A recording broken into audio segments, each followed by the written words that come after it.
dođe mobilno.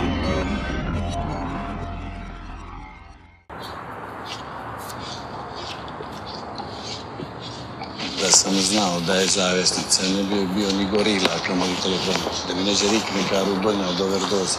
Što će Rudonja vjeruje od 4 minuta, 4 lista, a moja od heroina i kokaina. Obrnim ja s mobilnog odmah Đure. Đure je došao u Beograd, bila Andragonija. Ali umjesto da on prevaspitava, prevaspitaše i njega. Kao najbolji đak Biranske gimnazije. Vi ste išli u gimnaziju? Da. Beogradske ulice su od Đura napravile najboljeg kilera u ovaj dio Evrope.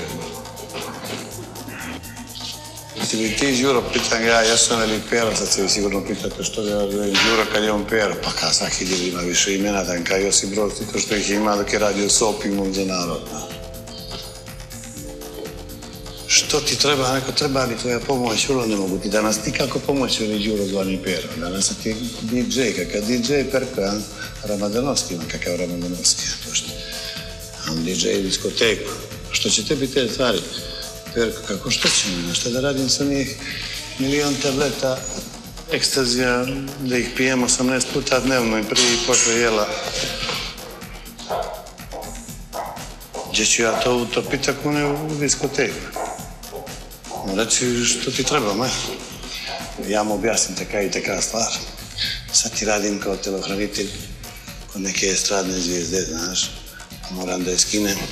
S čega veli Đuro zvani Pero sad? Ma ne, brate, s toga. Ovo s drogi. Pa što ću ti ja tu, ja je mogu samo navući. Nećeš se navlačit, pa da mi kažeš kako da je skinem. Ništa lakše veli Đuro zvani Pero.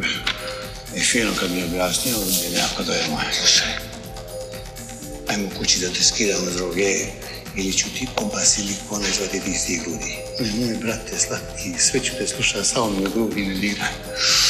Kako sam bio neumoljeo.